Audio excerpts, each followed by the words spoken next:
One, Go na. pre-cava. Ito. Azygos vein.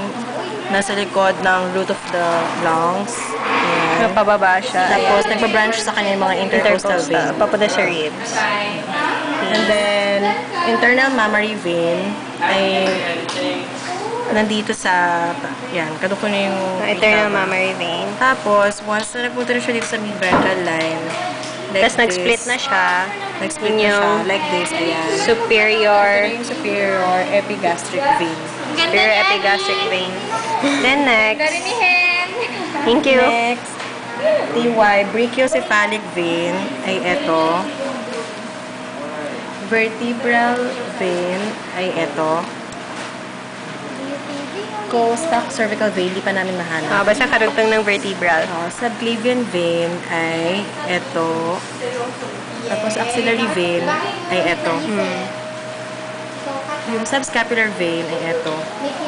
Ventral thoracic vein, this one. Thoracodorsal. Thoracodorsal, ito. Ito. Brachial. Ito. Tapos naputol yung long thoracic. Ito yung long thoracic. Basta may, ano dyan. Ito, yan. Eh, yung thoracodorsal may karugtong Yung pa. thoracodorsal hanggang dito sa dulo. Ito. Yan, pababa. Basta magkaduktong siya. Okay. Then next. Ayan. External jugular vein. Ito. Transverse vein. Yung Ito. crush ni Adi. Anterior facial. Anterior facial, ito. Posterior Posterior facial, facial. ito. Tapos yung posterior auricular dito. Kaduktong ito. Papuntang ears. Transverse scapula. Tapos yung transverse scapular ay... Yan. Saan? Nag-V sa external. Saan?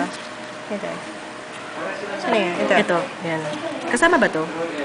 Hindi ko alam. Basta ito. Nag-V sila. Ano ka, Ping?